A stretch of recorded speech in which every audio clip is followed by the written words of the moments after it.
So now I would like to introduce the speaker for our second and final session of the day. This session is Walking the Edge, Passion and Pathology in Recovery, presented by Dr. Sherry Young.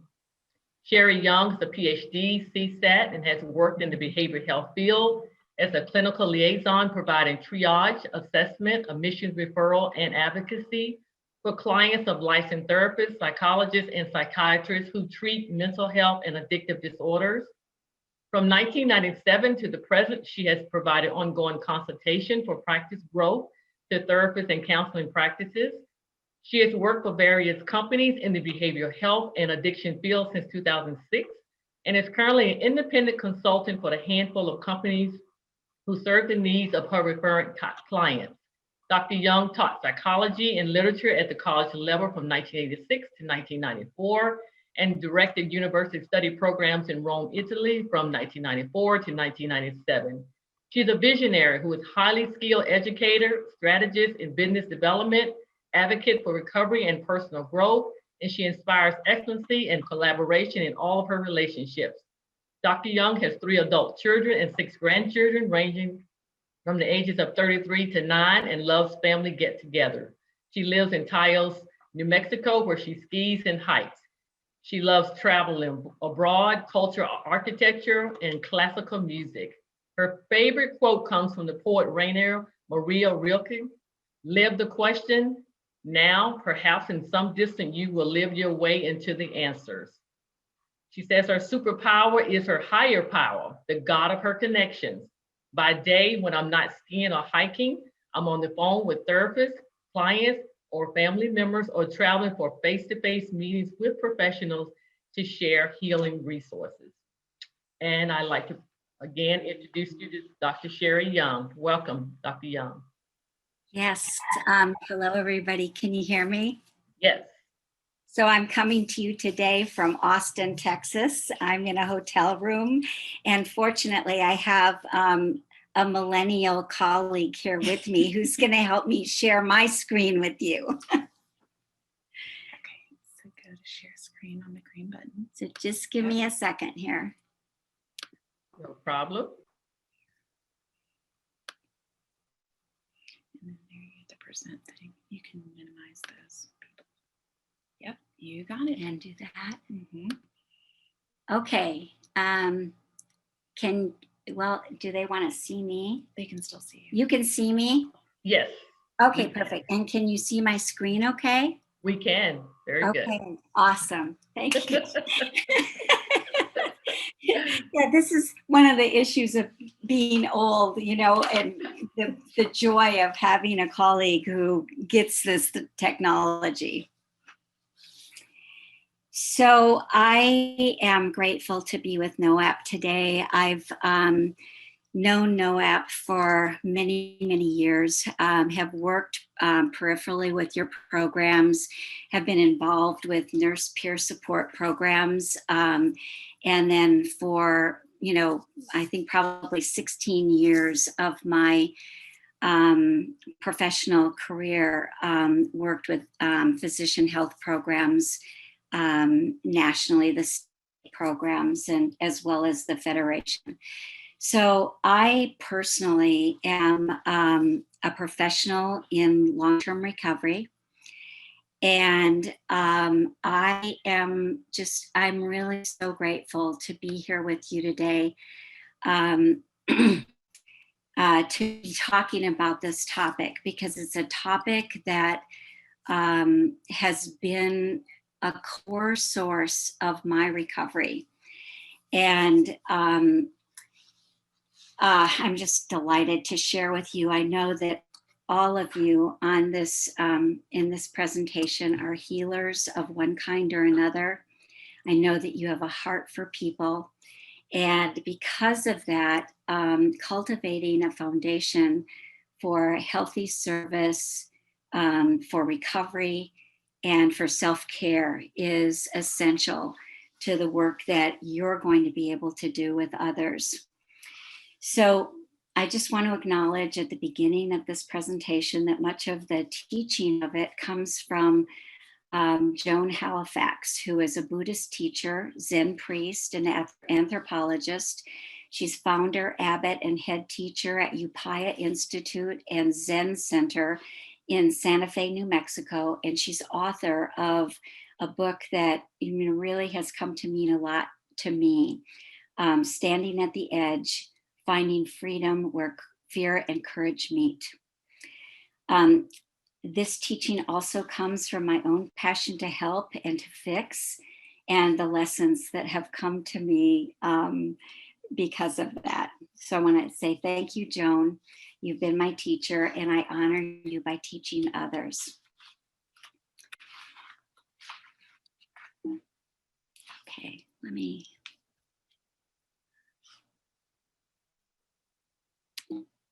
Okay, I need to figure out how to get to the next slide here.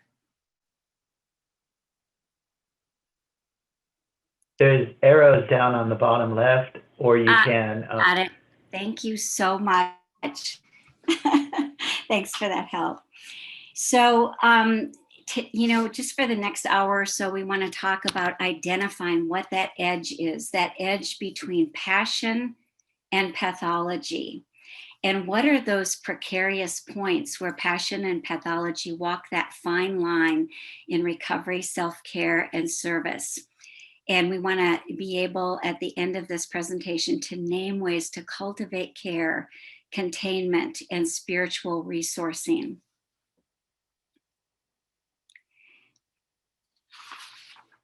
So I have acknowledged my indebtedness to others. I would not be here without all my teachers, and I have no financial relationships to disclose. So let's think about the mindset. And this comes from Joan's book. Helping, when we help, we view others as weak. When we fix, we view others as broken. And when we serve, we view others as whole. Now, who of us, when we find a good thing and have a great experience, doesn't want to share that with others?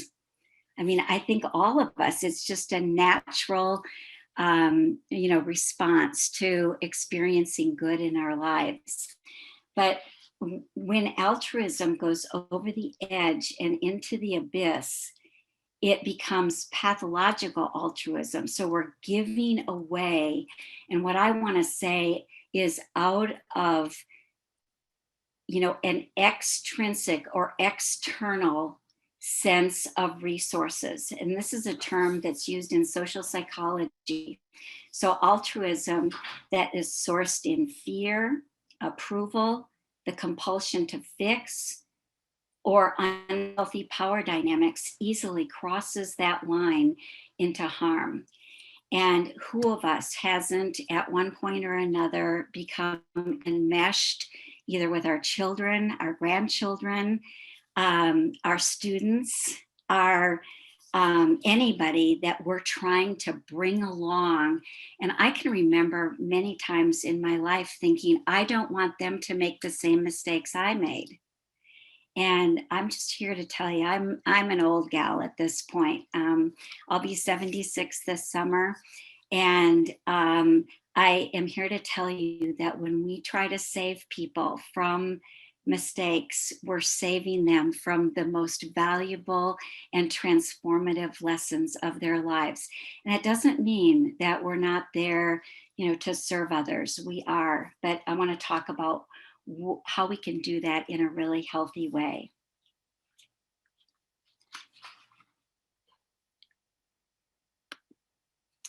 So, the paradigm that I want, the lenses through which I want, to come to you today is through the 12-step lens, and then combining that with, sound mental health psychology, and really bringing those two paradigms together. So you can see before you the 12-step triangle, which anyone who's in recovery recognizes. The three sides of that triangle stand for unity, recovery, and service. And what I've done with this is just sort of provided layers to this point of entry. And so if you look up at the top, the point of the triangle is that somebody goes to their first meeting, or, you know, their lives fall apart and they go to treatment and they enter into sobriety. So what they're coming to that moment of sobriety from is kind of a platform and a basis of using and unconscious. They're alone. They're totally operating in survival mechanisms. They're doing whatever it takes to survive. And for many, that means drug and alcohol.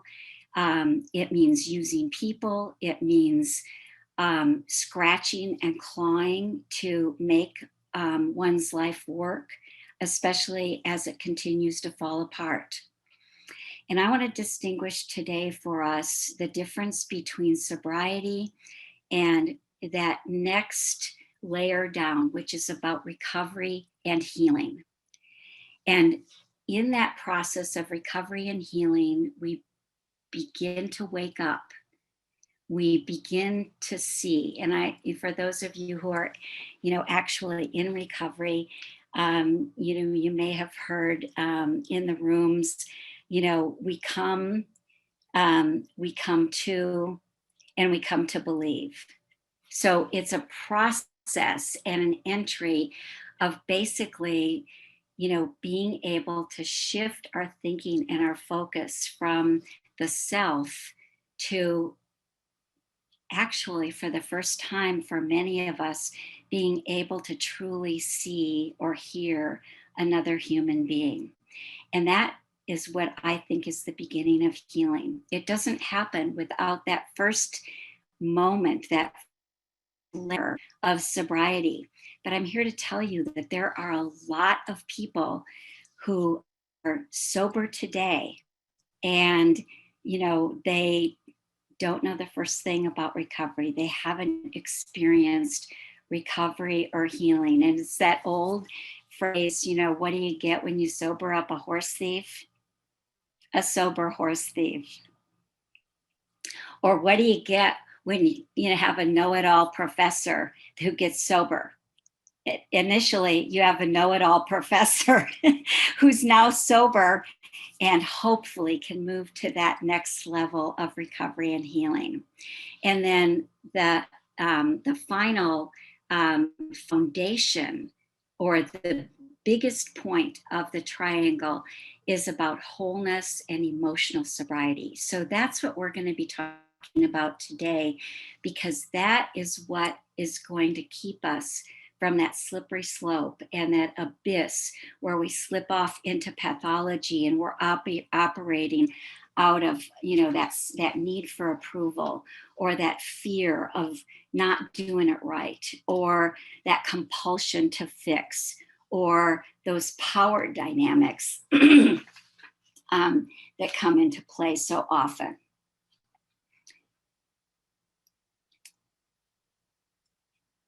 So what we're going to see is that, you know, this 12-step paradigm of the triangle is going to fit very nicely with some, you know, primary mental health models. So let me just share a little from my personal story. So this year, I get to celebrate 24 years sober.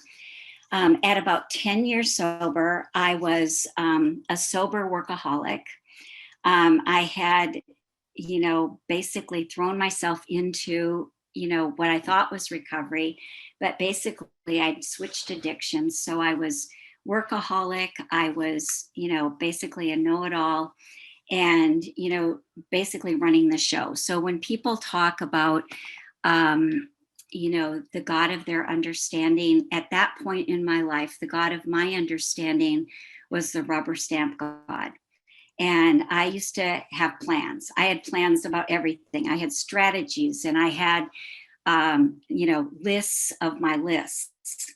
And I would take those plans to God and I would say, all right, God, here we go. This is what we're going to do. Rubber stamp it and approve it.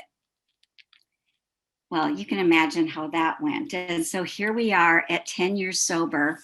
I think that year I was working 7 days a week. And when I would come home from, working, long hours, I would collapse and basically want to kill myself. And what I realized that year is that, having grown up in an alcoholic home, there was so much residual damage that had been done to me from, early childhood development that I was completely unconscious. My MO was when the going gets tough, the tough get going. And so I was going to pull myself up by my bootstraps. I was going to be completely different than my parents, and I was going to do it right. So at 10 years sober, let's see, did I go to the next one? Yes. So at 10 years sober, I began to ask the question, like if I was thinking about suicide, what had, sobriety really done for me? Except it took off, the most glaring of those survival mechanisms. I used to drink to numb out. And I know that, from experience, that we can use a lot of other drugs of choice to numb out. We can, use judgment, criticism, narcissism, kind of a know-it-all attitude in life, control, manipulation. We can use work, we can use food, we can use sex.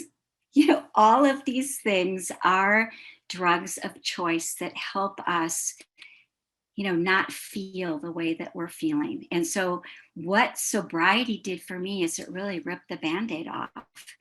And over those first 10 years, I began to wake up and I began to feel.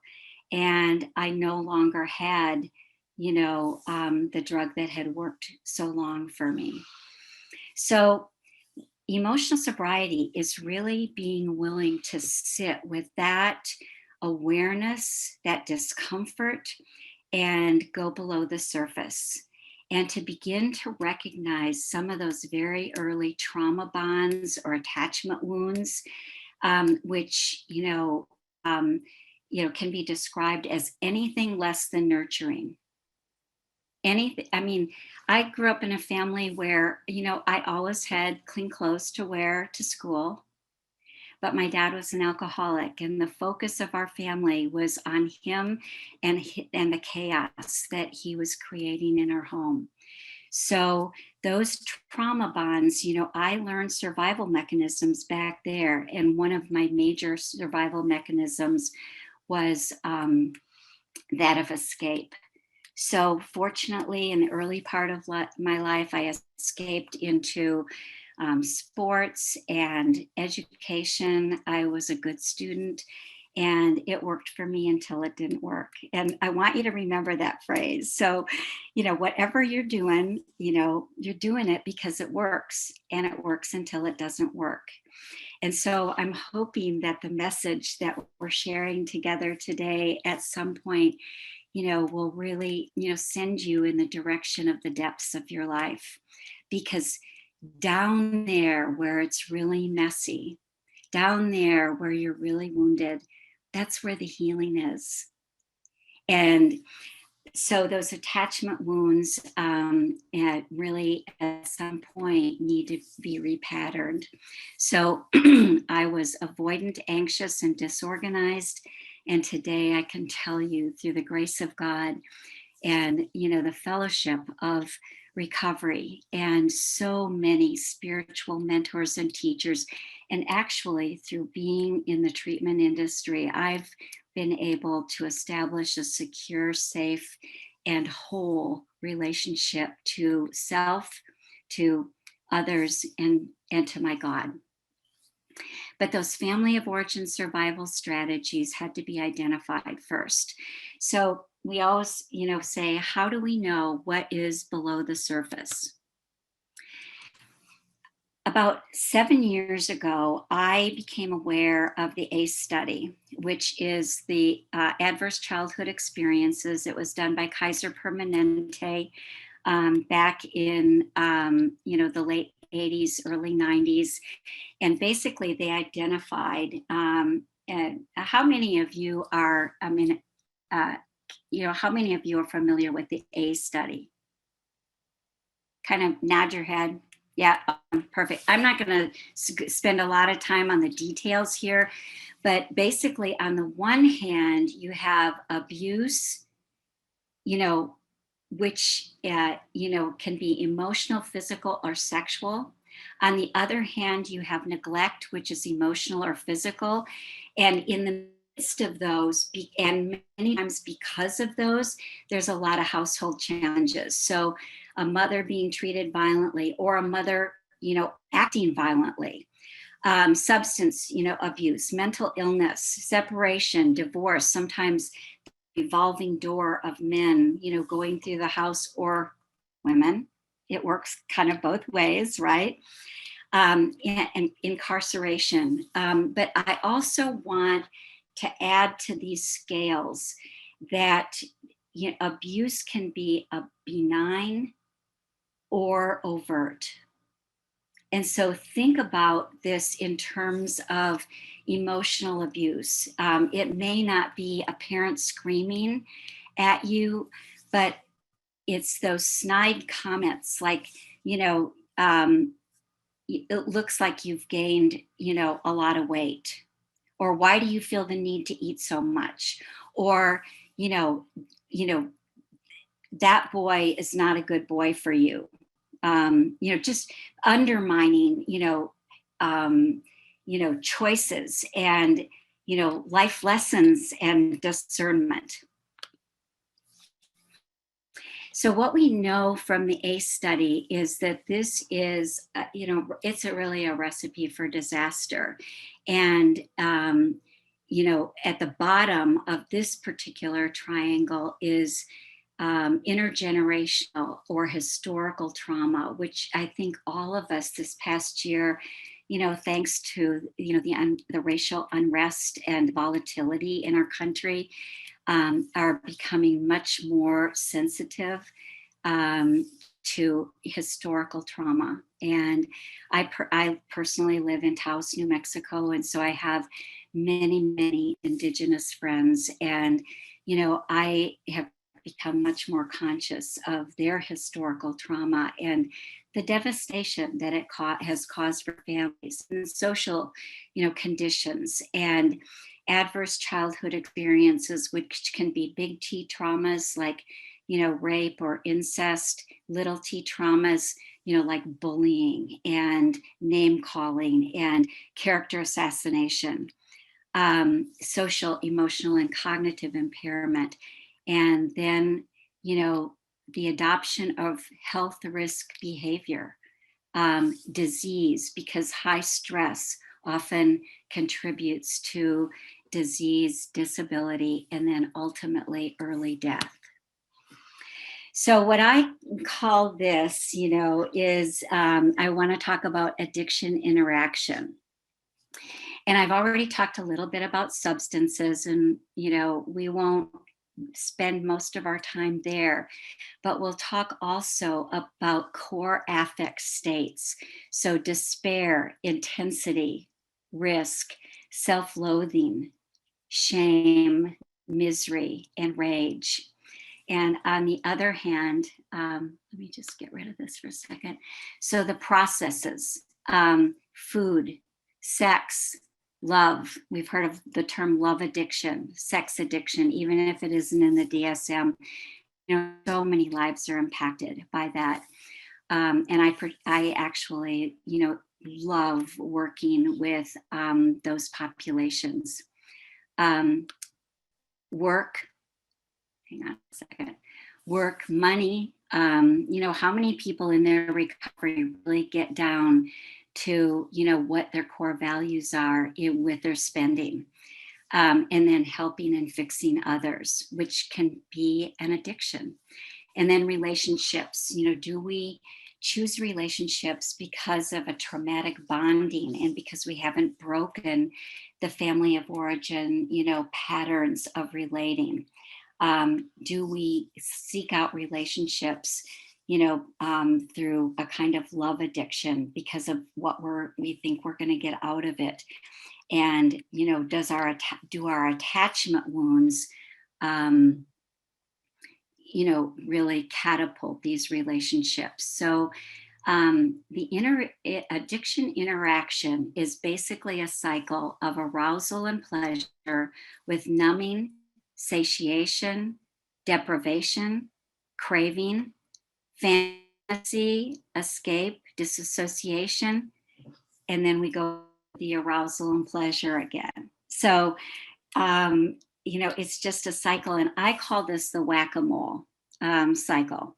So I have, 2 adult children in long-term recovery, thank God, and one son who has been in therapy for many years and is still in therapy. And he is what I would consider a whack-a-mole addict. So he's essentially just a very successful businessman. He's a control freak.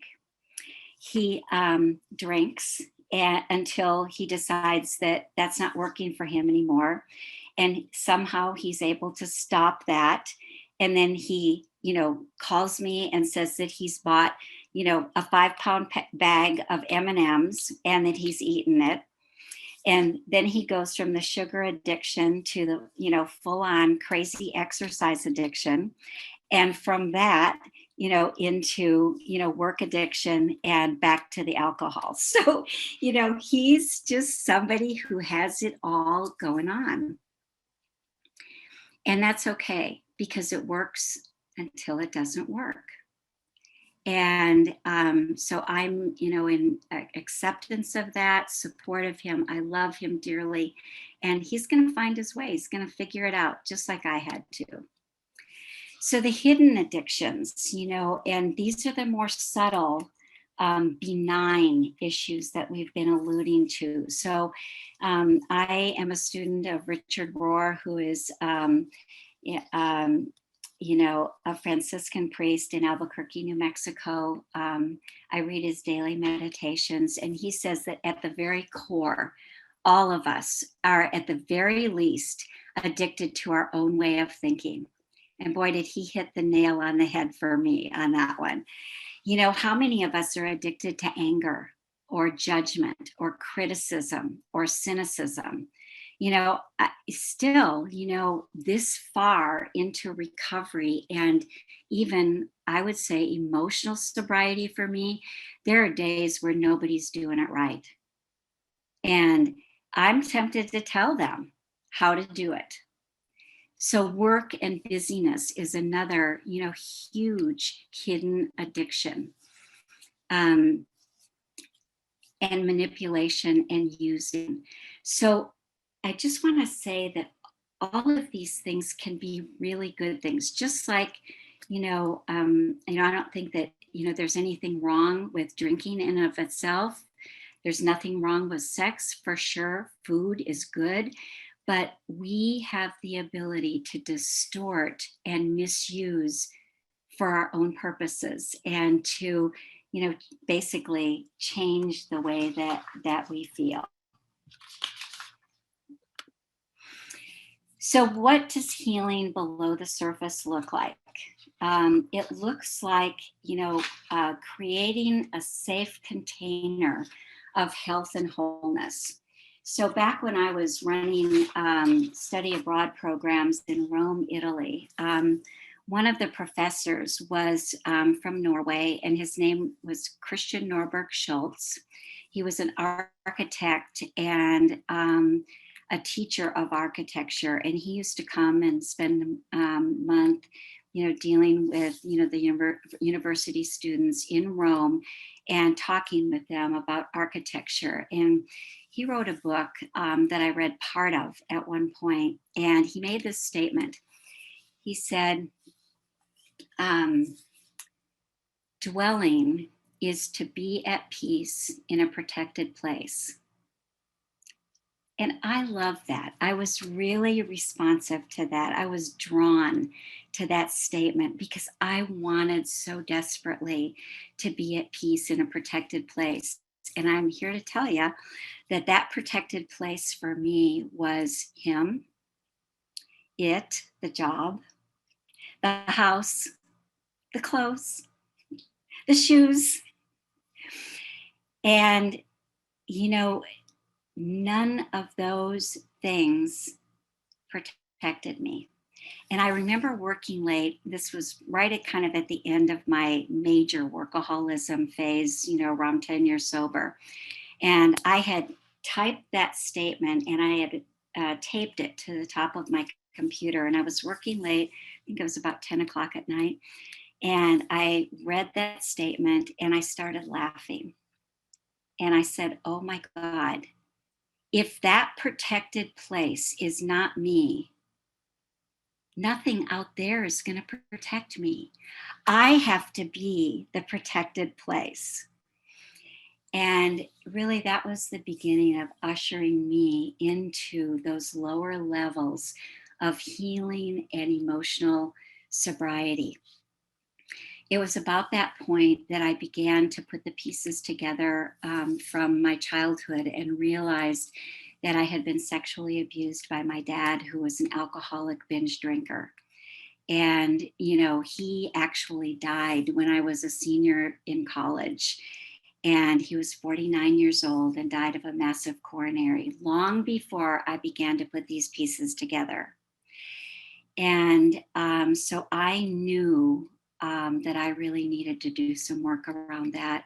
And I worked with a sponsor and I worked with a therapist, and I began that healing journey. So recovery is really that, that it's that sacred path that we take with self and hand in hand with our higher power, whom I choose to call God.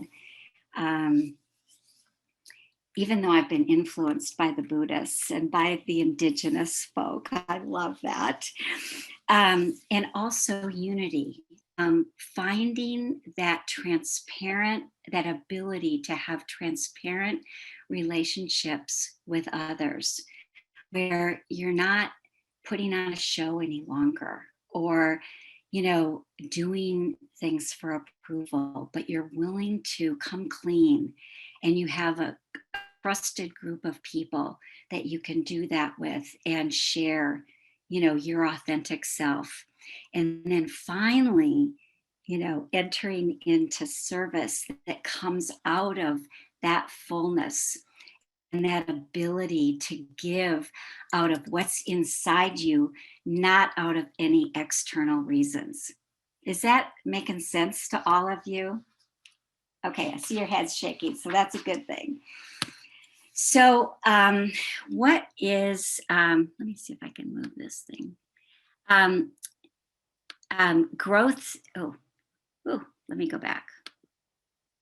So, when we begin to move into the depths like this, we have growth cycles in sobriety that bring relief and that affirm and lead us to recovery. And, as I alluded to before, sober for the addict means not using substances, whatever those are. And sober for emotionally sober individuals and others affected by addiction. You may not be an addict, you may not be an alcoholic, but it also means not using, helping, or fixing to change the way you feel, even though your altruistic desire is, to make, help make changes for others. and certainly not using anger, control, manipulation, to change others, talking people into things. So recovery, and I love the term recovery. Recovery means replacing old patterns with new. I remember somebody early on, telling me, what I said, what is it that really needs to change, in sobriety, in recovery? And they said everything. I thought, oh, well, that's a lot.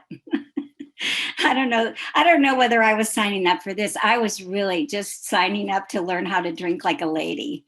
And, honestly, I have to tell you, I do drink like a lady today because I don't drink alcohol. If I drink alcohol again, it's off the table. So recovery is really about realignment, reclaiming that authentic self, being restored to the created self that only you can be in this world. There's only one you. And the you that you have been made is, has a work to do here. And the work is going to come out of, all of this process of realignment and remembering. And when I say the word remembering, it's not just calling to memory or bringing the past into the present so it can be restored, but it's, putting things back together, remembering, realigning, restoring, returning.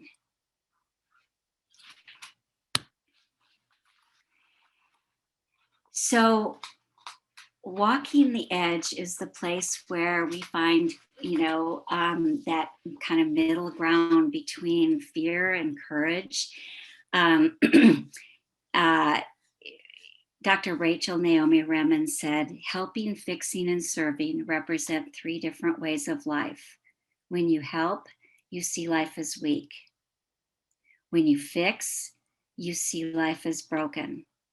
When you serve, you see life as whole. And I'm here to tell you that I spent a lot of years trying to fix my kids.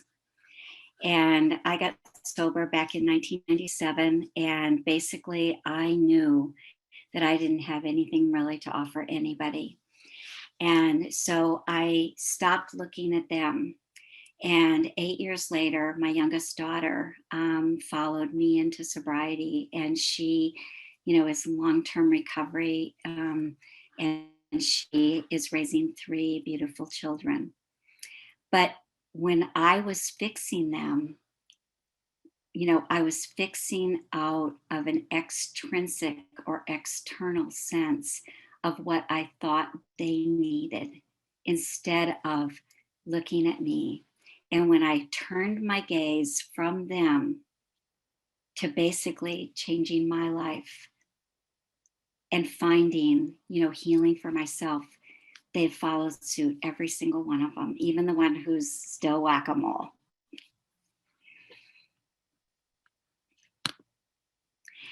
So I want to go back now to the 12-step model. So basically there are 3 entities that are at work through all of the steps. And I want to talk about the steps because I think the steps really fall into, 4 segments.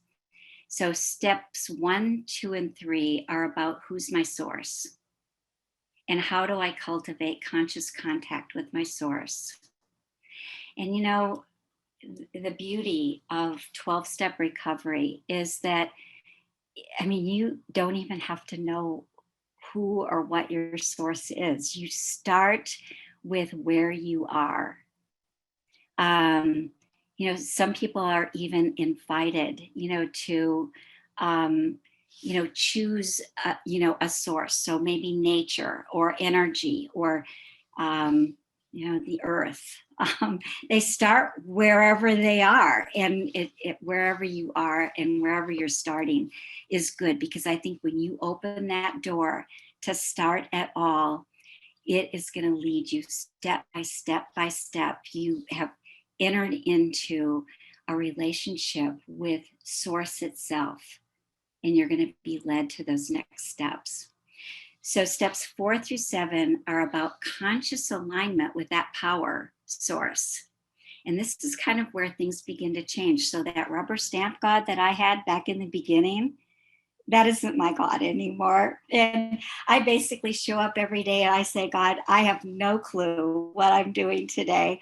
Show me, let me speak with your mouth. Let me hear with your ears. Let me see with your eyes. And let me, give with your heart. And that's about it. So then we learn how to become a channel for others. So the first circle in steps 1, 2, and 3 is really about God or source. The second segment of the steps are really about looking at that self and, beginning to kind of do the work, cleaning house, steps 4 through 7. And then we move into a right relationship with others and with the world. So in others, that means, we're taking steps 1 through 7 into all my affairs. So, am I able to admit when I'm wrong? I got to tell you, that was a tough one for me because first of all, I didn't think I was wrong about anything. And secondly, admitting to it was another thing. So even the first step that starts out and says, we admitted, like, trust me, I wasn't admitting to anything. And so I think that step, this is a design for transformation. That's what this is all about. So once we, learn how to establish right relationships with others and get transparent and get clean, with others, admitting, to being wrong, then we move into, step 10. And, I love step 10 because it says continued to take personal inventory. And when we were wrong, promptly admitted it. So continuing to be conscious about ourselves and our relationships with others and about our relationship with ourselves. And then 11, when we sought through prayer and meditation to improve our conscious contact with God. And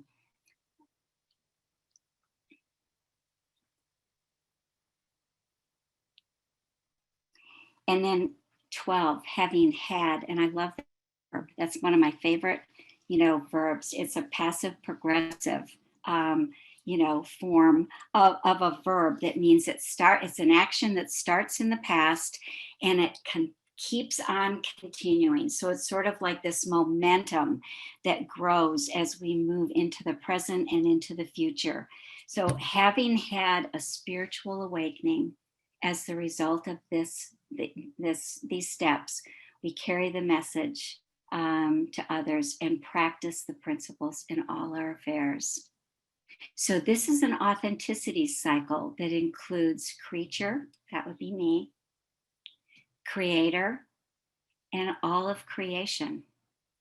And so, it's both divinely appointed and it's incredibly earth-based, because when we operate like this in the world, we make a difference to others. And, one of the things I've just been so privileged in the work that I've gotten to do, I work with therapists across the country and serve as a liaison to them when their clients need either a different type of care or higher level of care. And we're so connected. So, many of these therapists have become dear friends. We stay in each other's homes. We trust one another. And many of these therapists that I've been working with for the past 18 years give my number to their clients and say, call her and do what she does, do what she says. And what an honor that is. And that's not from a place of control or, anything that has to do with me. It's because of the grace of this transformation that I've been privileged to experience, and I'm still in it. So here we go back to the original triangle. We see that sobriety, is about not using. Then we move into sponsorship, steps, and transparency. We learn how to pray.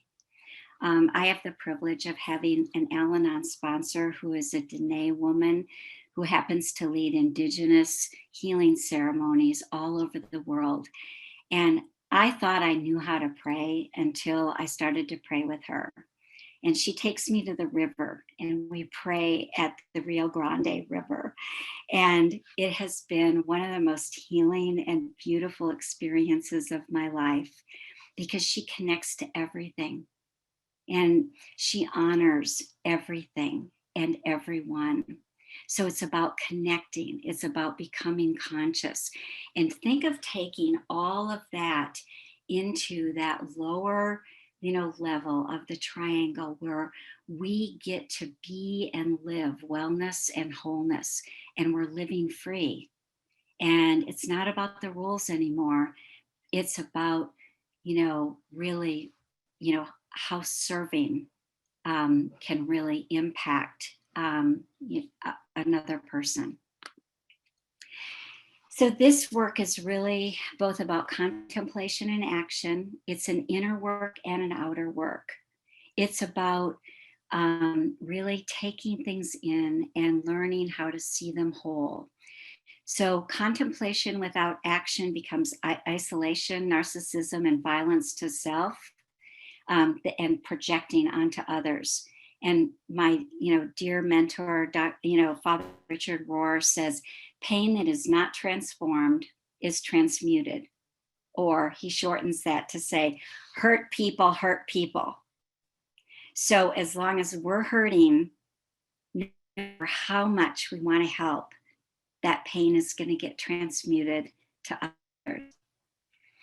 So action then, contemplation, results in busyness, superficiality, negativity, a messiah complex. I've lived that. I know that really, really well. And it's an exhausting place to live because you're not living out of the fullness of your own healing. You're living out of that outward focus and what you should be doing or think you should be doing. So this is the edge. It's that fine line between passion and pathology. So at this point, I'd like you to just take a minute. How are we doing for time, Myrtle? You are doing really good. It's only 3:28, so you have another 10, 15 minutes if you Okay, need. perfect. And I want to allow some time for questions or comments, discussion. So at this moment, if everyone would just please close your eyes and take stock. Ask yourself the question, where am I living or acting out of compulsion, duty, ought to, or have to? Where am I feeling drained? Where am I exhausted? Where is my life drudgery?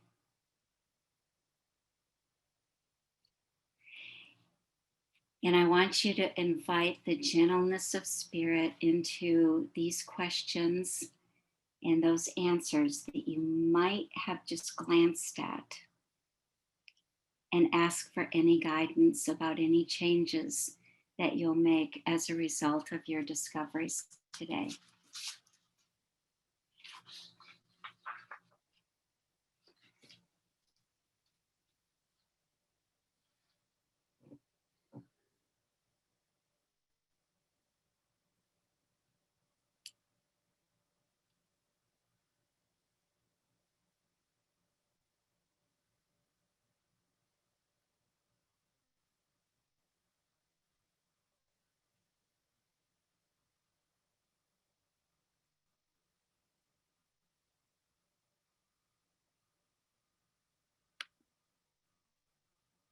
Thank you.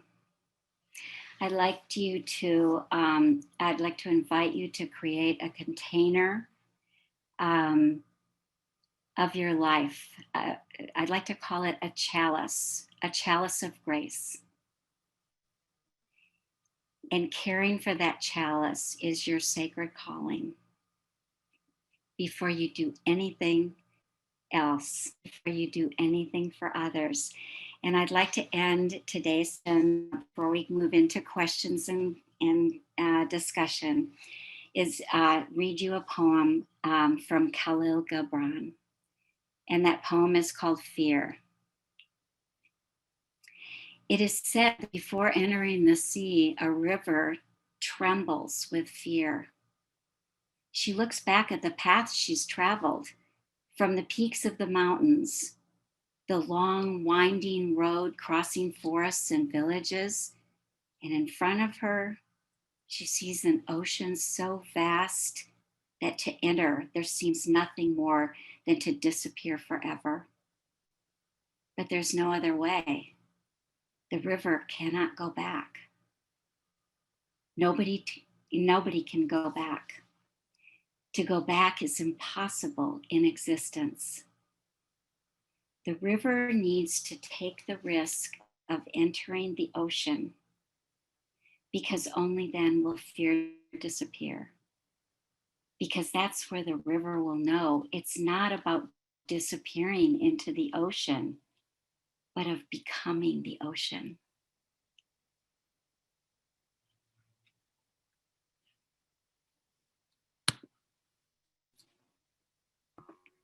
So let me do my screen so I can see all of you. And comments, questions, just share your thoughts. Well, I'd like to just start out to say thank you, Dr. Young. I mean, the way that you brought it all together in regards to pathology and recovery, making that connection and the importance of emotional sobriety. How you brought that out was just really mind-boggling to me. I really enjoyed that part.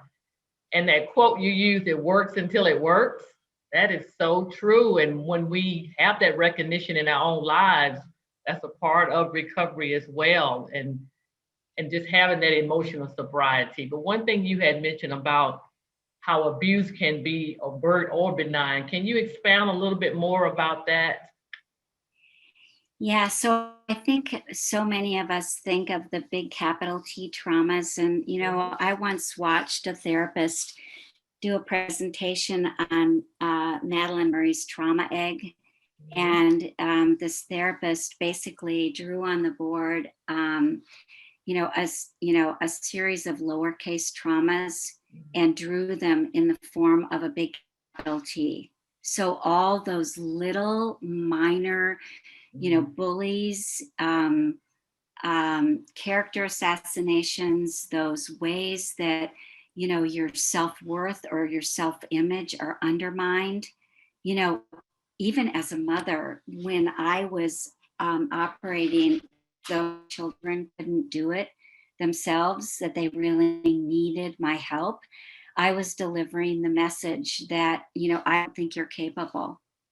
And so I've got to step in and do this. And so what did that do to undermine their, sense of themselves and their own, strength and their courage to make mistakes?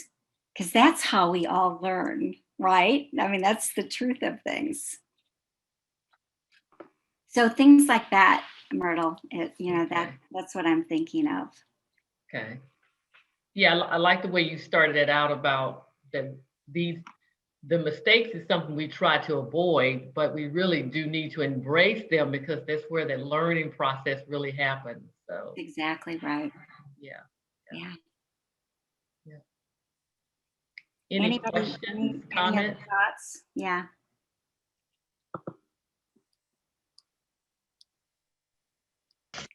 Hi, I'm Kathy Simpson, and I just too want to thank you, Dr. Young. You brought so many things out, but I think one of the things I heard a lot of people say that they were managers and case managers.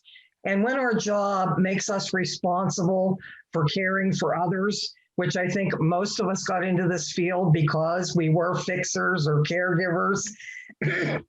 But when you said hurt people, that is one of the biggest things as a manager I had to try to understand when there was backstabbing going on or non-support in the workplace. And you hear that so much anymore because everybody's in the me mode. But sometimes if I just step back, take a deep breath and wonder, is it the hurt people or trying to hurt other people? So I really appreciated you bringing that point out. Thank you. And thank you so much for saying that. That's just so true. And and in some ways, because we've all done it, it gives me a lot of compassion and empathy. And if I'm in a management role, I can approach that kind of behavior with a sense of understanding and, compassion and empathy. I know I've done it. I still do it from time to time. So yeah, I mean, we're just all people. We're limited. We're human. We make mistakes. That's why admitting when we're wrong, I mean, what a liberty that is. What a freedom to be able to say, you know what? I don't always get it right. I don't, have the ability to do the technology like the millennials do. Yeah. Do we have any questions or any additional comments for Dr. Young? This has really been really good, very insightful. Thank you so much. I put my contact information on the last slide. Do you want me to go back to that? If anybody needs to, wants to get a hold of me Great. for any reason, there we go. Please feel free to reach out anytime for anything. Very good. Well, I'd like everybody to unmute and just give Dr. Young a hand clap. That was really, really good. Thank you so much. Really appreciate it. Very, very inspiring, very insightful. Thank you so much. Thank you for asking me to be a part of this. Yes, yes. I love the work you do. Thank you. Thank you so much. So that concludes our presentations for today. But we will see everyone back hopefully on 1 p.m. on Tuesday, May 18th. You will continue to receive the email reminders as well, but don't forget to complete the survey for today's sessions.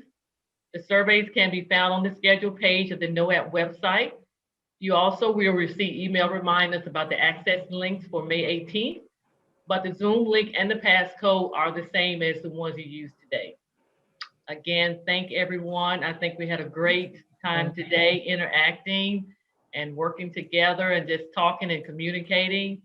And I hope everyone has a wonderful weekend, the rest of your day, and please be safe.